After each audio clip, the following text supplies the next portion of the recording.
somebody who's over 40, there's a seat in the front. Okay. So welcome everyone to the launch of AIDS, Art, and the Origins of the Culture War by Robert Atkins.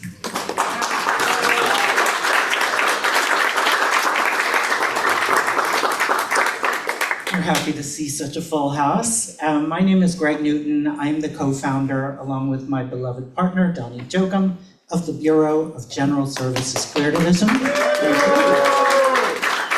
Thank you.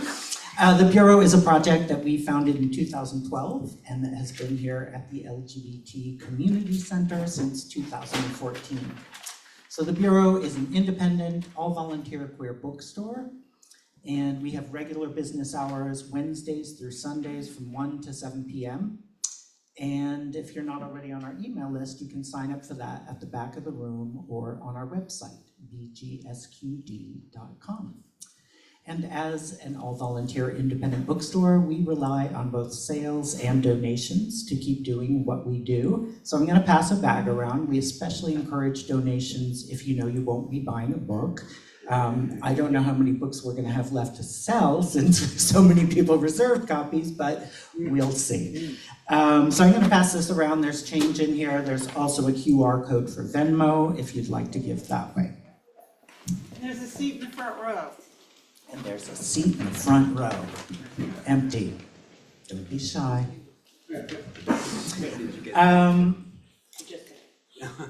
So before I introduce Kyle Croft from Visual Aids, I wanted to give a land acknowledgement. So the Bureau acknowledges that our organization operates on the unceded land of the Munsee Lenape. We encourage you to join the Bureau in signing up to make a monthly donation to the American Indian Community House, located here in Manhattan, founded in 1969.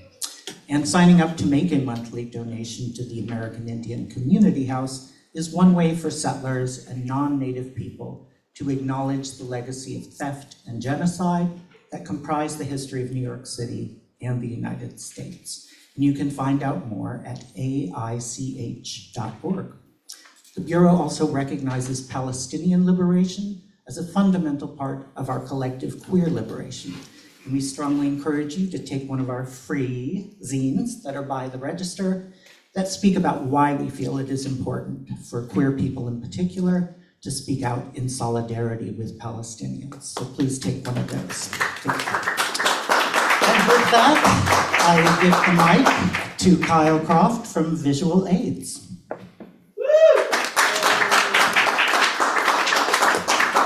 Hello, everyone. Thank you for being here today. I'm going to be really brief. We're really excited to be celebrating this book.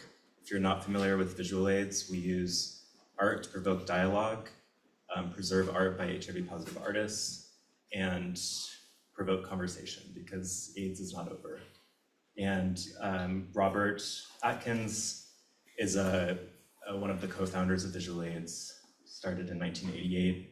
Has been such an important part of our history. I was lucky to get the collected writings from Robert a few years ago before the book was published, and that became a really invaluable part of my research on Visual Aids' institutional history. So I just want to kind of take a moment to acknowledge how important it is to have journalists and writers who are really paying attention to what's happening in the moment and writing that down, because I think particularly Robert's writing about Visual Aids has really preserved a moment of our history that otherwise would be kind of missing some context and stakes. So we have a really great panel of writers to be in conversation with Robert. I think he'll speak for a few minutes about the book, and then Jackson and Sarah will engage him in conversation, and we'll have more time for Q&A. And just to briefly introduce our other panelists, we have Sarah Schulman, who's an incredible writer and historian. Among her prolific output is the book Let the Record Show, A History of ACT UP New York. And we're also joined by Jackson Davidow, who's an art historian, curator, and writer, who's done really extensive work around AIDS cultural history. So one more round of applause.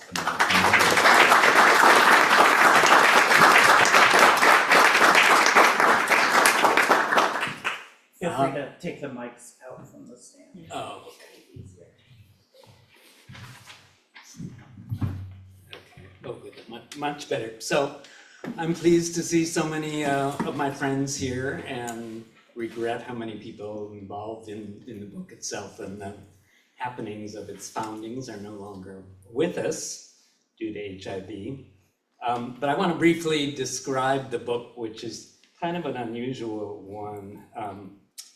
And then because the subject of the book is so unfortunately relevant to what's going on today, we're really interested in creating a conversation that involves the audience. So the book is composed of 4 parts. And the first part, I mean, the book is I'm an art historian by training. The book is really a work of history of many things.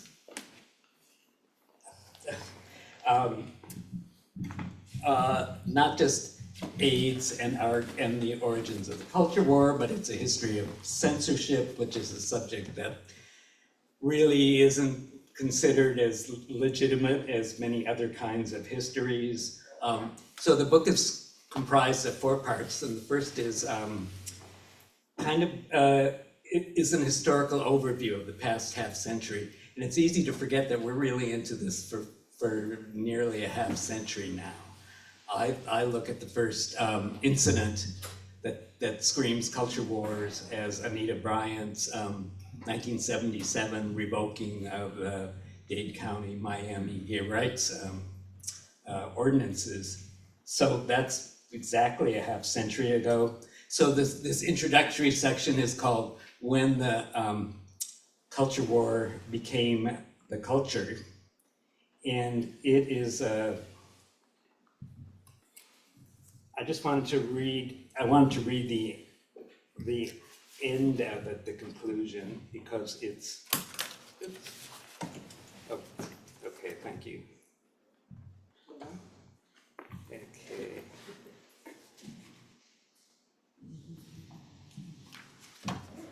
So, but I should define the culture war as, I use the singular because what I regard as the culture war, and this is how I describe it and what my criteria are, is that the culture war is essentially a Christian nationalist project, that no matter what the ostensible subject of any controversy, behind it is a rejection of everything we associate with the 60s and the liberalization of American culture. And as an historian, there are always things that precede what we think of as the beginning. And this certainly dates back to the post-war changes in thinking about sexuality, and Christine Jorgensen and the idea that 1 in 10 of us are queer. And the other criterion is that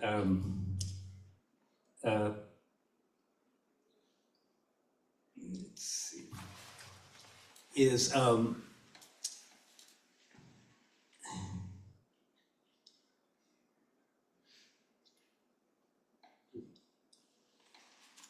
let me see.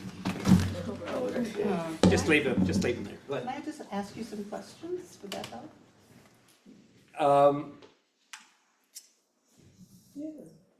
Because I got a lot of them. You've got a lot of them? Yeah. You think that would be simpler than describing the book? Okay, Okay. all right. All right, well, first of all, I just want to say, Robert, that you can tell by the quality of this audience how much people care about you and how much people are excited for your book. There's so many people here who are foundational colleagues of yours and activists and art writers and people from The Voice. I see Jeff Weinstein in the background somewhere. So I just wanted to, your book is an incredible chronicle of this unfolding disaster through the visual life of AIDS. And I was just wondering if you had any problems tackling this issue in the first place at The Voice. No, I kind of fell into this, and Jeff Weinstein, who you just acknowledged in the audience, we seem to share a similar outlook on life, that the visual arts are revelatory, and so no, it was not a problem at all with the voice. I couldn't have had more encouragement. Because I know other people like Douglas Crimp famously had to leave October because over the issue of AIDS, and it was so hard for other publications to catch up. Why do you think The Voice was ahead of its time in that regard? I think The Voice, October was really an academic journal at that time. I think The Voice trafficked in the new and what it regarded as the important. I mean, The Voice in many ways was like Italy before its consolidation. It was like a number of city-states. It had to do with who was the editor of a certain department. So maybe I was too unaware, but I never felt inhibited. But I think you never felt inhibited about anything, if I recall. So I just wanted to ask you about the difference between people who were doing representational work about the AIDS experience and people who were working in abstraction, and how you understood the way that unfolded.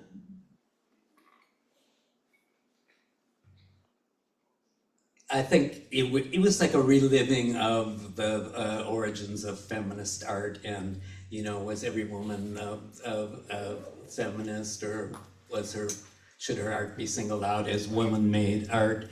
And many artists cared less about this than theoreticians did, although at that time theory was important in a way that it is no longer. So as far as I was concerned, context was everything, and there were, but AIDS also had many direct effects on art making at that time. I mean, it kind of eliminated the whole modernist tradition of photography, the idea that a single image, the perfect moment, could tell you very much about what a photograph was thought to tell you. Was followed then by artists trying in this media-saturated area to create what was then called positive imagery, that had nothing to do with being HIV positive or not. But it was an attempt to get at the media images of akin to starving African babies in terms of famines in Africa. Like Nicholas Nixon at the MoMA, for example. Yes. Someone who is a much criticized artist who presented would return to people with AIDS, places of living, and would shoot them in series, in sequence, and invariably they went, or almost always went, from being healthy to not being healthy. And I'm going to hand it over to Jackson in 1 second, but I have one more question for now. Yeah. When you're a gatekeeper in that sense, when you have access to a venue and you're the person deciding who's going to be written about, and here people are dying, and you're really the only person out there who's taking this on in this way, did you feel lobbied or pressured by people's personal need to have their work represented? yes, I did, but it kind of came with, I've been writing about art prior to the advent of AIDS, and this was people were always seeking critical approval at a moment when critics mattered in a way that it wasn't simply social media and attention that got you where you wanted to go. So I did, but it wasn't any different than, I think, whatever I was writing about. Okay.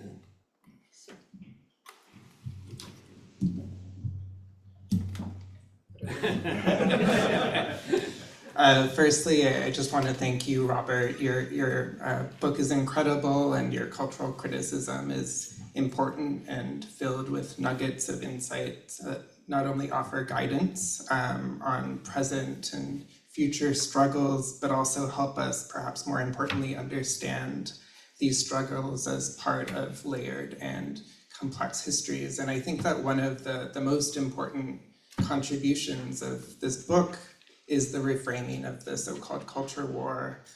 So on the one hand, this is an idea that is all-encompassing, it is pervasive, but on the other hand, it seems that it's represented predominantly in the cultural imaginary through very specific episodes. Often it's a very specific individual, such as Mapplethorpe or Vonorovich or Serrano and so forth. But I think that your book really helpfully situates this notion within a wider genealogy of debates and attacks.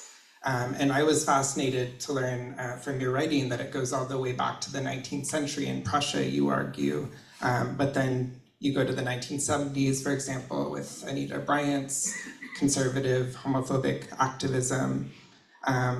But I love the ways in which you illuminate many other significant moments within the terms empowerment in the 80s and 90s. You offer a sophisticated reading of how it is inseparable from the AIDS pandemic, right? So HIV/AIDS, you skillfully demonstrate, wasn't just a backdrop, but it was a key catalyst for the culture wars, at least within this particular phase within the notion's development. And then of course, what I love about the book is that you really bring it into the present, right? The ways in which the idea of the culture war has been activated yet again over the past 10 or 20 years or so, the ways in which these debates spill into the present. So all of this leads me to the first question that I wanted to ask is, do you remember when you first heard the term culture war? And when did it become for you an object of study, an obsession perhaps in your writing? Well, I think as is illustrated at the beginning of this introduction, when the culture war became the culture, was initially, in the early 90s, Pat Buchanan, Nixon's speechwriter, talked about this and made a special declaration at the Republican National Convention in 1992. And he said, there's a religious war going on in this country. It is a cultural war for the soul of America. And by then, the term culture war had already been, it certainly had been in use in terms of things that had been censored. But by then, this was beginning to become common parlance and the material that late night TV trafficked in the odd and ludicrous cases. And I remember actually, I was driving, I heard his speech about this, driving to, on the Cape on a summer vacation, and it was the time of the Republican National Convention, which I guess was traditionally in the summer. And Pat Buchanan had been given this enviable speaking slot at the convention because even though he didn't accord with the mainstream Republican view of who should be speaking, he had gotten so many votes in primaries. And I remember hearing him talk and thinking it was like, oh my God, the Nazis have reappeared. Just his use of the word cultural, and his tone of voice was shocking. Like Trump, he was a great actor, except I think he was more sincere, perhaps. But I remember being like really taken aback by hearing it on NPR on the car radio. Don't you think it really was starting before that too, like the late 80s with him? Oh yes, no, by then. 84 and all. Oh no, I'm saying it began in 1977, but we're talking about naming something which, as we know, is so central to considering it.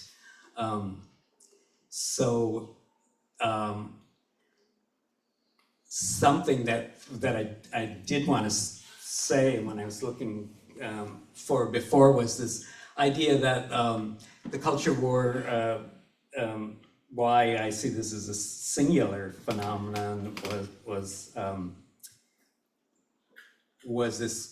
this Christian nationalism that was mostly disguised And it's good to keep this in mind because it's still going on in quite the same way. And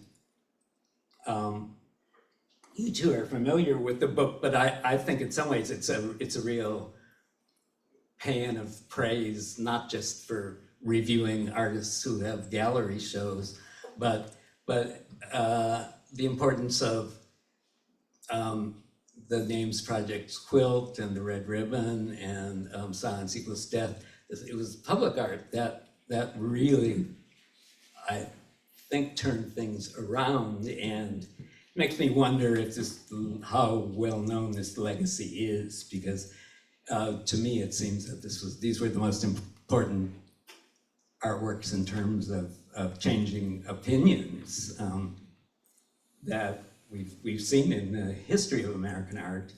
And I proceed, I was asked recently in an interview about, I don't really see that, I'm more interested in a way in images than artworks. And you know, whatever you call those kinds of works, public art, media art, you know, the important thing is how they function in terms of consciousness, and to evoke Hans Hacke, as I do repeatedly, the German artist in New York. The visual arts are just another branch of the consciousness industry, and I quite agree with him. This is hard to imagine in an era of $100 million paintings, but it seemed easier to accept at that time. Sure. Oh, here, David. Well, I have a question along those lines about the AIDS canon. Because now we've seen that certain artists have been made canonical and certain works have become representative, and in a way it's really shrunken, you know, our understanding of what was being made at the time. And I would say, you know, David Wojnarowicz is really like the emblematic, has been selected by history as the emblematic artist of that period. It's odd for us in the AIDS generation to actually watch this canonization take place while we're still here, about people who've been dead for a long time. So I'm just wondering if you think that Wojnarowicz deserves that emblematic position, and how you think that canon is constructed. I do. I think he's remarkable, and he, I think he was apotheosized in a certain way, partly because he was one of the ones who died early, you know, at the beginning of the 90s. But no, there have been like some really inadequate films that have been made. I mean, he becomes like the James Dean of AIDS artists. But in the same way, I've been noticing lately that Peter Hujar, who really is older than, I wouldn't call him the AIDS generation exactly. I think he was born before World War II. Suddenly there's Ira Sachs movie about him, and a lot of, I've been getting a lot of emails about gallery maneuverings, about who's representing him, and will he go to Gagosian? And he made portraits of many people who were important in this community, but he was, I wouldn't even call him an AIDS artist, really, if we're using that kind of language. Well, let me extend this same subject one more step. You know, I think if at the time you asked people who do you think is the most whatever artist, a lot of people would have said Jack Smith. But that's a person who was so weird, and he didn't leave commodity objects. And you have people who had objects that are in collections, especially in collections by people who sit on boards of museums and such. There's more investment in making those people canonical. Would you disagree? No, I totally agree, and I know film and video are more your turf than Jackson and mine, but I also think it's, you know, there's only one artist who Tommy Lanigan Schmidt, who's really was at Stonewall, who kind of embodies the continuity of gay liberation and the times of AIDS. I think in rereading the materials in my book, it was amazing how, one thing I wanted to present was how the time was thick with actions like today. I mean, I think it's hard to remember what Trump was doing last week, but that was also the case with a number of attacks on individuals and how there were freelance censors. I mean, Trump proceeds through institutional channels in a way that it was also the beginning, you know, it wasn't just the place of media in terms of art, it was the beginnings of evangelical Christianity as a media event in drive-in churches and this kind of ways. And David Wojnarowicz was like extremely good about talking about how they were always making money from, so, you know, people don't understand that you can get publicity and look like a good guy suing one of these evangelical people, but you know, you never managed to get, what's the right word? You never managed to get money from the suits. You know, they always had to be litigated with the help of pro bono attorneys to organizations, and also there was the amount of discrimination in terms of housing, for instance, that you could lose your job.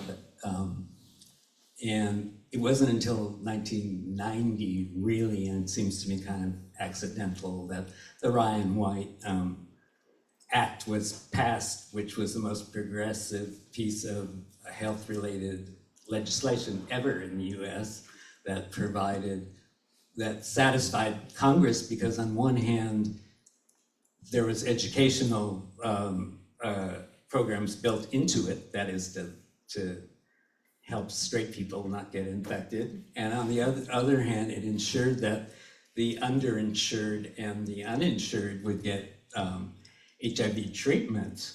And this is just being undermined now in places like Florida, where the limits of your income have been raised so much that you have to be more, what's the right way to put this, more poor to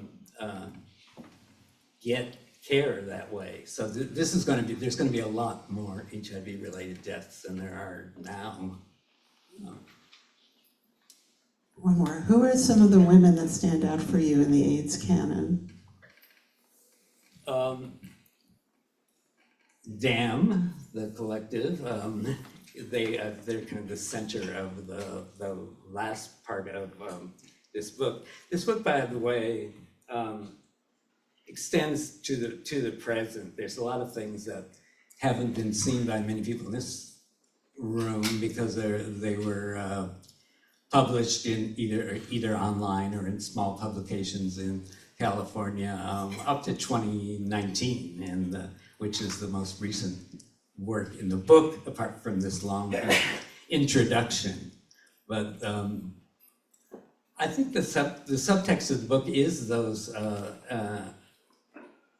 media art works, the Red Ribbon and Silence Equals Death, and certainly in the video world, I think there was a lot more representation of women as organizing. I think the lines were so blurred by artists. This is all happening at the end of the 80s when artists like the whole modernist hierarchy is breaking down, and art could be, Jenny Holzer doing things on the street, provided models of reaching out directly to viewers / consumers.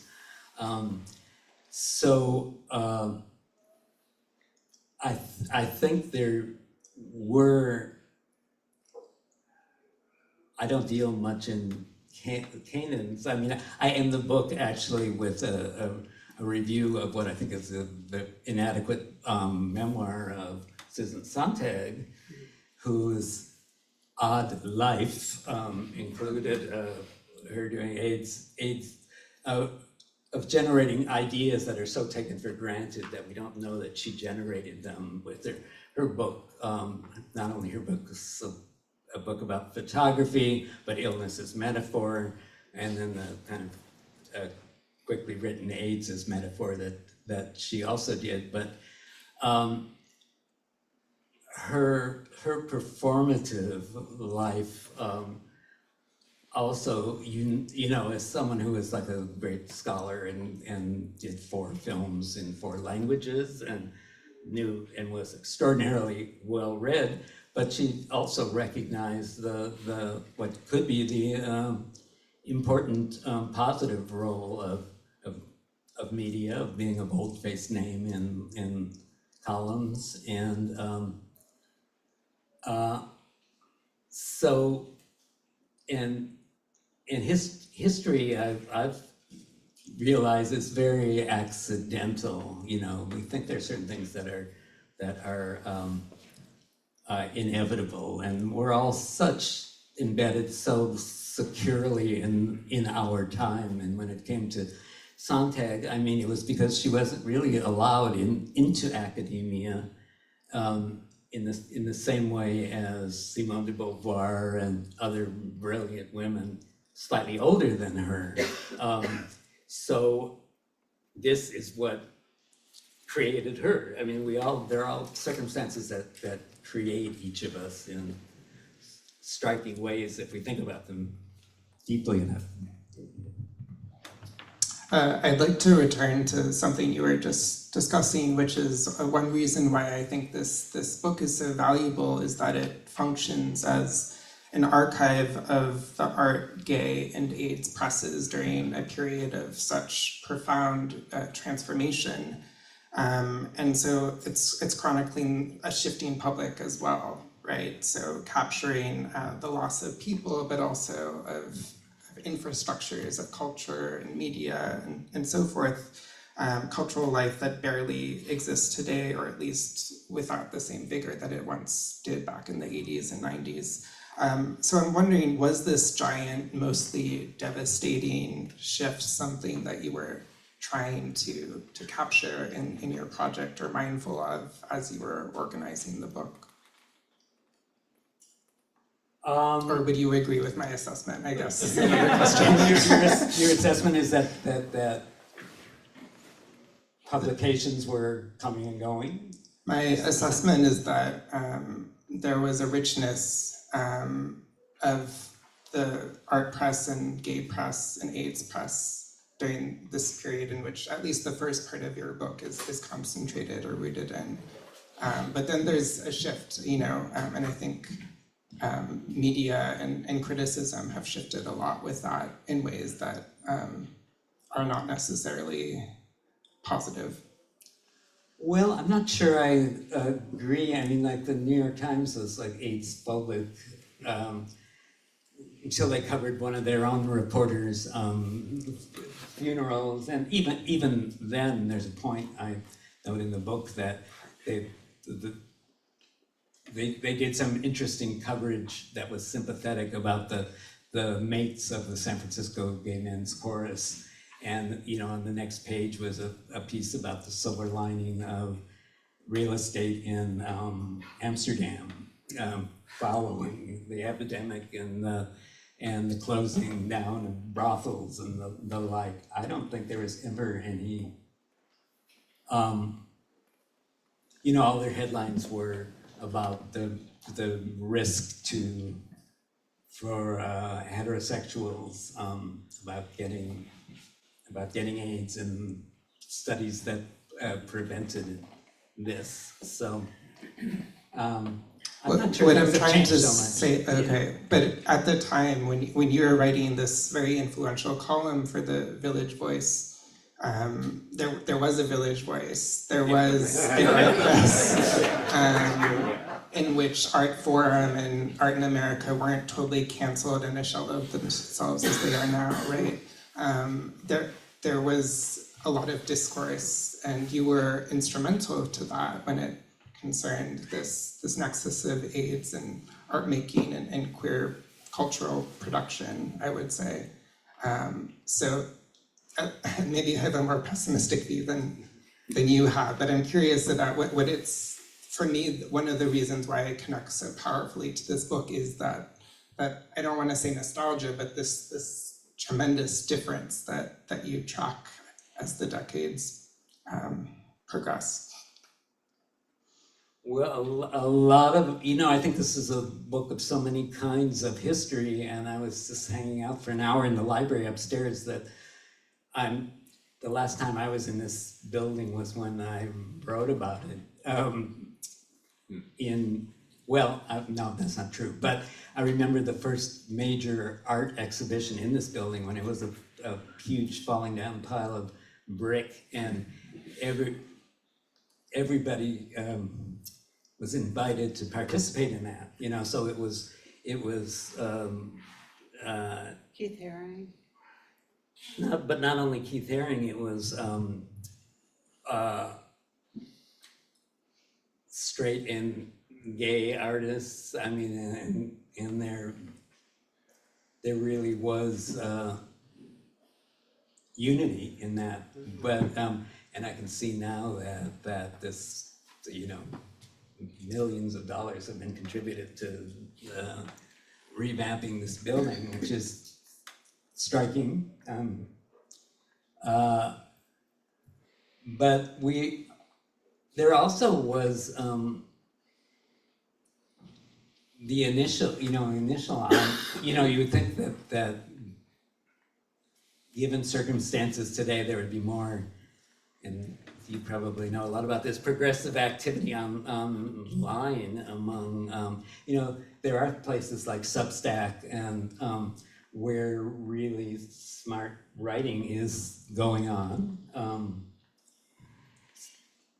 I think maybe we should open it up to this Oh, incredible okay. audience, because there's quite a few interesting people here. Roberta. Yeah, well, I haven't gotten to the book yet, but I just wanted to follow up on what you were saying about Substack and really interesting writing there. I'm curious if you have thoughts about how the internet has intersected with right-wing targeting and how that has affected what the culture wars are like from that point of view now. Well, I think the attention focused on social media is kind of overblown. I mean, I don't think that, it's certainly one of the reasons why we have the president we have, but it's far from the only reason, it seems to me. One other thing I wanted to say before in defining the culture war was it was the first time really Americans were attacking Americans. In recent modern history. And for instance, even Joe McCarthy was attacking Americans and claiming them of working with foreign governments. So, but the culture war is the first time Americans were so split. You could also think of Roy Cohen runs through this completely. You could also think of Nixon and his silent majority, but that was seen to be so corrupt at the time, as were the evangelical ministers with their really profit-making churches. Alexandra. Oh, yeah. Are you done? No, go ahead. Okay. I was either gonna say, now where was the question, or Okay, turn it to you? okay, because I was like doing that. Okay. I was really provoked in a good way, Jackson, by your question about queer, I'll add like feminist AIDS infrastructure and a nostalgia from your perspective to what you feel like, what you want to believe was a richer moment. I am quite intrigued by that. I understand, I think, why that it might feel like that to you, but it struck me in a very, it kind of rose the hackles on my back a little bit, because there was no infrastructure. Like what you are looking at that you're calling an infrastructure was a lot of like ragged, handmade pleas for something. And what is true in the making of something from nothing was that there was an intimacy, there was a vibrancy, there was a hunger and an energy that I think you're tapping into, but there wasn't an infrastructure. That I agree with Robert, the infrastructure is now like the $1 million building. It was a pile of rubble, and people were making do on piles of rubble when they were hated by the society. And so that produces energy, in fact, in the not infrastructure. So I think you're romanticizing or nostalgic for the energy, but not the infrastructure. The infrastructure is now, it's now being taken down brick by brick quite quickly, in fact, because there is an infrastructure. And the infrastructure was built on the death, of our friends and communities. And so I think that I would really love to hear other people in the room, like to think about the Village Voice as an infrastructure, for instance. It was real and people did read it and everyone read it. There's something about the localness of the scene in New York City that we can't really imagine now in an infrastructure which is social media, which is, doesn't have a space and doesn't have real life in it. And so I'm really curious to hear how other people who are alive and making up infrastructure in real time feel about your point. And I guess I'll just say, because I might be wrong about what it's raising for me, or incomplete maybe, but how do we reproduce that energy, that vitality, that love and anger in the current infrastructure, which is social media based, seems to me to be the pertinent question. And the Bureau is a perfect example because it's this small and it's this intimate and it's this energized. And a lot of things we did then felt like that because we didn't have another option. People are now reclaiming spaces like this because we want this intimacy. And so I think, how do we imagine infrastructure that produces that level of connection that is alive in your work from that time and going forward? Let me say one real quick thing that I think, I keep returning in the book to Silence Equals Death and the Red Ribbon and the quilt, and they all grew out of endless discussion. That was really common, that people had less media to deal with in a certain way, even if it would be social media and not so good media, but please. Oh, I just wanted to thank you for these beautiful and eloquent remarks, and I think that they're clarifying, and perhaps infrastructure wasn't the word that I was searching for.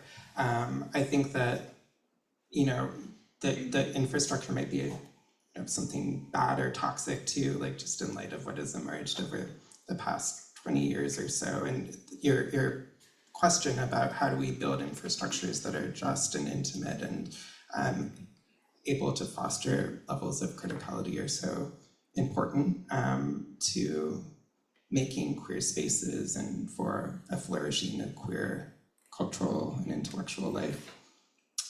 I think that, there's a lot more that I would like to say, but perhaps other people have thoughts or reflections and questions for Robert and Sarah. Stephen? Okay, I want to expand your thing about the AIDS canon, not just. Do you need the mic? Yeah. Stephen? Yeah, I want to expand on your question about broadening the AIDS canon, and not just for Robert, but for the three of you, and I would like to bring Kyle into this, and also the audience. I mean, there's so many really smart, involved lookers and gatekeepers, etc. So I could even see your responding and also shout outs from the audience. That's my thought. Do you mean in terms of artists?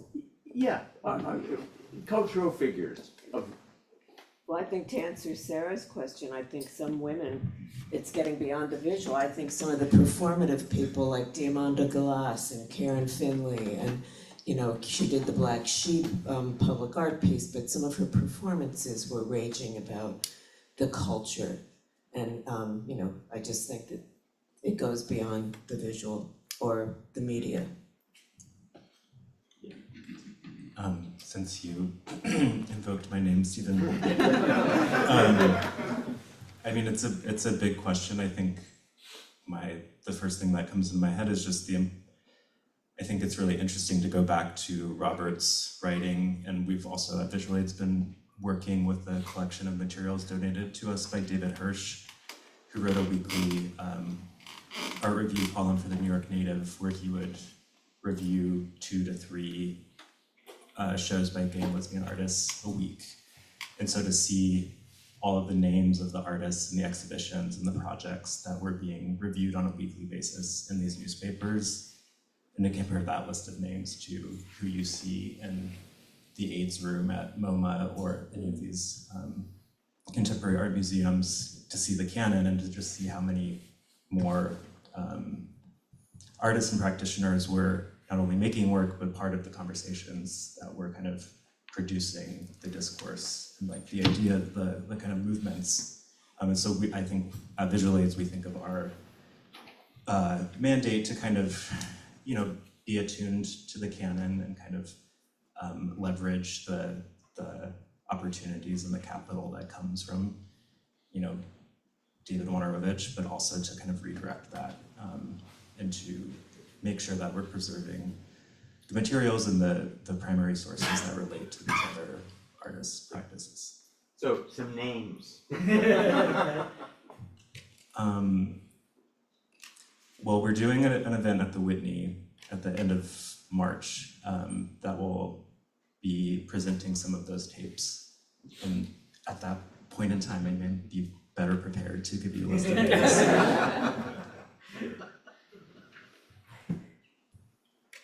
Well, and I want to say I never thought of myself as a reviewer. I mean, at The Voice, that there were reviewers, and I wasn't really among them, and considered it was my duty to be a kind of it was like a journey across the scene. Although I did reviewing for other publications, but canon building. I think, we talk about this era of $100 million paintings, and yet I don't think there are any artists that if you polled Americans could think of a visual artist by name. And this wasn't the case, at least with Andy Warhol and the graffitists and Keith Haring. They attracted attention from the general media. Why is that? They have good stories. I don't know what. Other people in the audience, comments? Yes. You've spoken about the start of the culture war, and then we talked a lot about art in the age of AIDS. But you were right. There's stuff in the book from the 2010s, the late 2010s, when PrEP had come to the scene. And can you give us your narrative of how AIDS art, if we're calling that, started to become less urgent and more ready to go into museums and into collections? Like, how did that transition happen that people said, okay, well, that's from the past now because we're over AIDS, because that happened, right? Right, and I think that was so widespread. I think that's why, among AIDS activists, the idea that, quote unquote, an emergency can't last 20 years was a maxim. And so for this all to be recurring again is quite unusual. But a lot of those artists were 60-year-old artists, 60 and 70 years old, having retrospectives. So it's not like Kyle maybe could respond to this, but it isn't like AIDS art disappeared. And I think it was always born from watching people you knew suffering, which kind of changed the whole class and neighborhood composition of it. Why don't we take one last question so that Robert can sign your books? Hi, speaking of institutions, I don't know if you're aware, but there is a great institution that is in the process of opening called the American LGBTQ Museum, which is going to be on the Upper West Side, near the American Museum of Natural History. I've been speaking with them the artists I represent, Richard Hoffman, but they have a very wide net of donors, and that's something to look forward to next year. Great. Well, thank you, everyone. Thank you, Jackson. Yeah. Thank you, Robert. Thank you, everyone in the audience. Where's the sign?